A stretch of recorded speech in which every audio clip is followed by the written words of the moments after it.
everybody, welcome back to the Claremont Classic Garage. Today we're going to be doing a little bit of work on our Kubota B3030. Let's get started. When I bought this tractor new, I had installed at the time a single rear remote. Now that I've got the power angle blade and the hydraulic top links and everything, I need a second one. So I've got the parts from the Kubota dealer, and we're going to go ahead and install the second remote on this tractor. Here's everything we need. Here is our valve. I cannot remember if this is the one with the detent or not. I got it on eBay. And here, this is what they call the stacking kit. So this is what we need to install that valve on top of our existing valve. I've got all our stuff laid out here. Once I got this thing opened up, you can see there, it's a B3030, so that is a non-detent valve. So it's just a up and down or in and out or whatever you want to call it, but there's no detent. Doesn't matter, we don't really need one for what we do. And here's all the hardware and stuff. That's our second lever. Kind of crude how they make it up, but it does the job. Our lines, hoses, decal for the back, and all the quick disconnect stuff. We're going to start the job by getting this back wheel off. Thankfully, there's no calcium in these, so even though they're big, they don't really weigh that much. Now, just to make it easier to see what we're doing, the valve and everything we have to work on is right behind here. I'm going to go around, I'm going to take this fender off. It's not really that involved to get it out of here. And it'll let us have an easier view of what we're doing. So first step is to pull these three knobs off. Get this plastic thing out. It's just held on with a couple of screws underneath. And then we can take all these bolts out, and the fender should just kind of pop out. Once we've got all the fasteners out, there's quite a few of them, but you keep pulling them out, and eventually you get to the point where the fender just lets go. It gets a little complicated here around these lights and stuff on the back, but just bear with it. You'll get it. Now we've got wide open access to install our valve and a handy place to hang our light. So you can see here, there's the valve lever, how it works. This here is our hydraulic control. I don't want to touch that because I've got it up. I need it up at the moment, but you can see here's the touch control for the, you can see the linkage for that, how that operates under there. There's a lot of stuff in here. Remember, back a while ago, we changed these two hydraulic lines on the other Kubota. We literally had to take the whole tractor apart. But anyway, thankfully, this one's never seen the salt, and we will never, ever have that problem with this one. So anyway, what we got to do here is I got to get a drain bucket underneath this thing, and then we'll take this cap off. This cap basically takes the place of the other valve.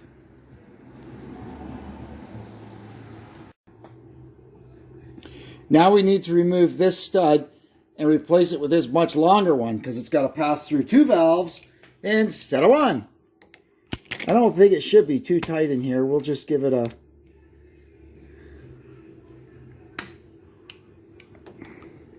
maybe. Yeah, we're going to have to do a nut lock on it.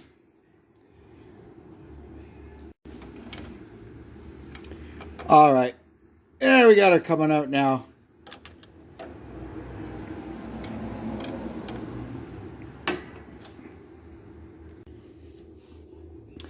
I put the other two bolts back in to just kind of hold things in place while we change our stud here.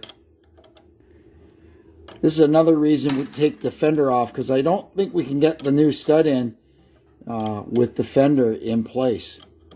It's pretty long.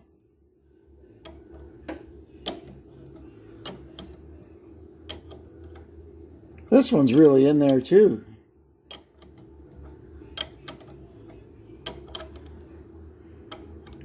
Gosh, it's got to be on. Oh, it's still hanging on. There we go. There we are. Well, they got Loctite on it. There we go. The new stud is in, so we can pull these little bolts out. We won't be using them again.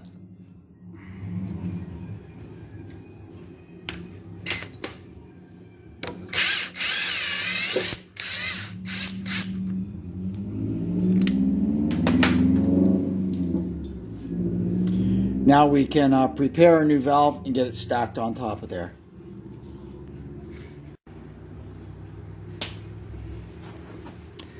So it's just going to go in with the flat side against that. You can see there's 1, 2, 3 O-rings already there.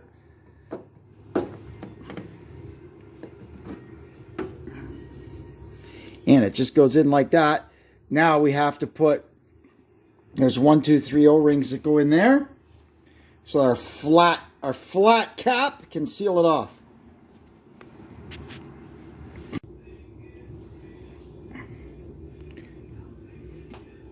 So there you can see we've got our O-rings in. These are supplied as round O-rings, but you just squeeze them into the oval holes. Now, we put our cap over top of it. And we got these really long bolts that are going to go through everything and into the base.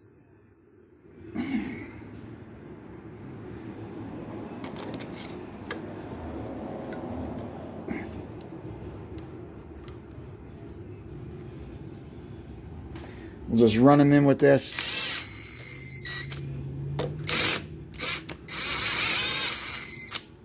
And then we'll torque them up after.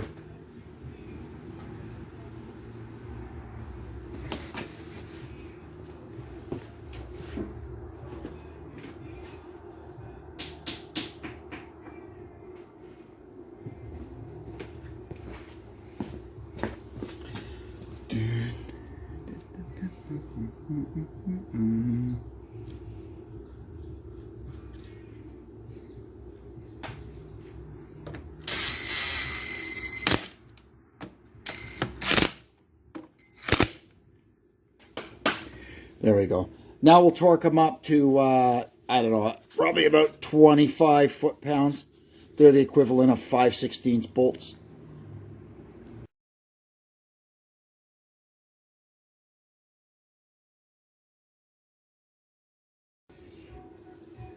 Now we can install the handle to operate it. It sits down in there like that. And we put in a couple of clevis pins with hair clips to hold it. Or cotter pins, I guess. And that's how that goes together. There we are. They're both working. That one needs a little oil, though. Holy moly, that's stiff. We'll have to shoot some oil down there.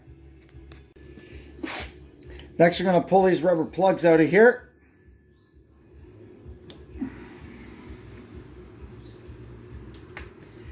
And these are the adapter fittings that we're going to screw in.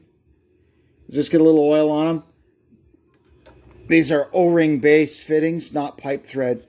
So these guys go on there, and that will allow us to hook up the hydraulic hoses.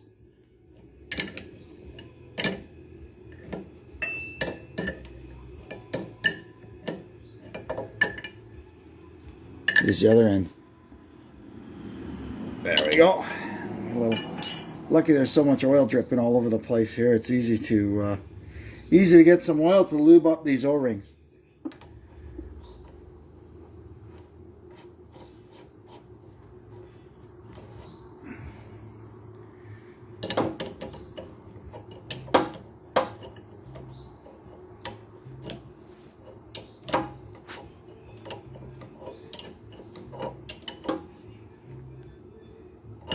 There we go. Now we'll go to the bench and prepare the actual hoses and the quick connects. So here's our quick connects, or pioneers, whatever you want to call these. We got to get these plugs out of here and screw in our adapter fittings.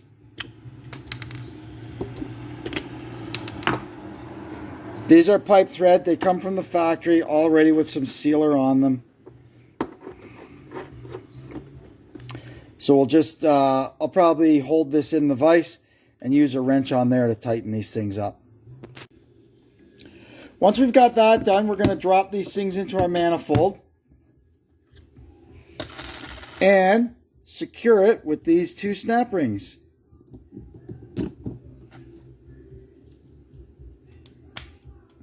Ow. There we go.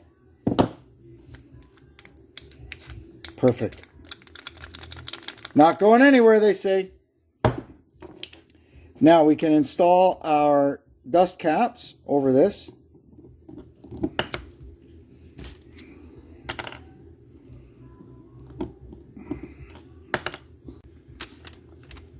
Now we can install the lines onto it. The green one is going to go straight into the air. It's going to go on the tractor like that.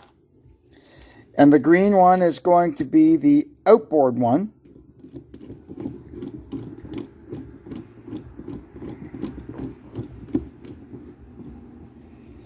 And the yellow will be the inboard.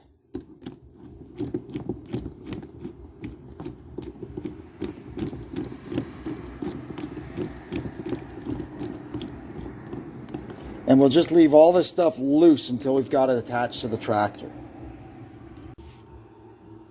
Now what I need to do is undo these 2 nuts, and we're going to stack our second remote underneath here, and we'll replace, there's 2 more super long bolts that they've given us to replace these 2. And wouldn't you know, in the midst of doing this, I found out that from day one, when this was installed, when the tractor was new, they did it wrong. The red line, they had it going over top of the blue line and going to the outboard service port. It's actually supposed to go behind it, up the backside of the blue line, and to the inboard service port. So that's okay. We'll change them around now and get that fixed before we add the second remote. Oh, it's amazing once you've got these 2 lines sorted out, how the rest of it just goes together properly. That's fantastic. That's that part of it done anyway. I'm also very interested. You see this little plug in the end of this cap? I'm curious if that's... these valves have to have a power beyond function to them to allow the next valve in line to operate. And I'm quite curious if there's power here and we could actually run something else. Like, for instance, if we decided to put a grapple on our bucket. A lot of guys will go with the electric third function kits, and they go in here. But I'm curious if I could take power from there and run it to another valve. I'd have to find some place to some kind of a fitting or something to dump the oil back into the sump when I was done with it, but that's the easy part. Now we better start it up and make sure nothing leaks before we put the fender back on. It's a lot easier to fix it with it off. Okay, we'll try the first remote first.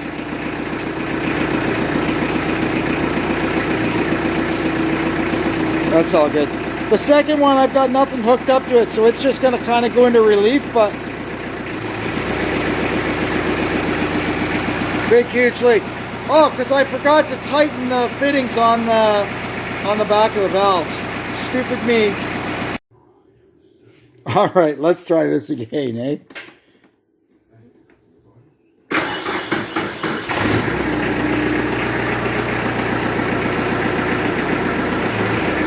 No leak?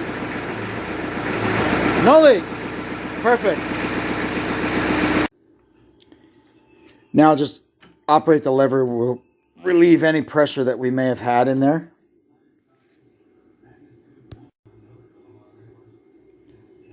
Now we can put the fender back on. And while we work, it's Monday night. That means Star Trek night on CTV Sci-Fi. And two of my favorite episodes are on tonight. General Trelane, retired, and the Gorn, the big lizard guy. Oh, there goes Kirk. Now we can put our trim panel back on.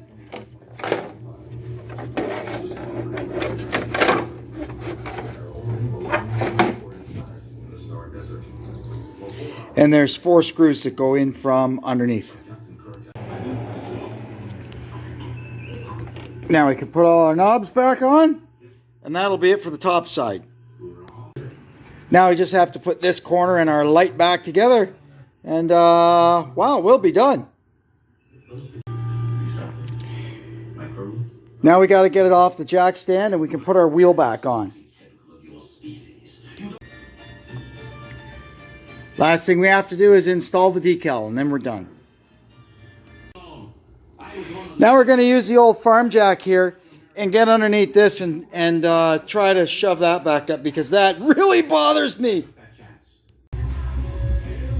Well, it looks good now. We'll let it down and see how far it springs back. Might have to take it just a little further, even if I bend it up in the process and have to knock it down some. Well, I gotta say, that looks a lot better.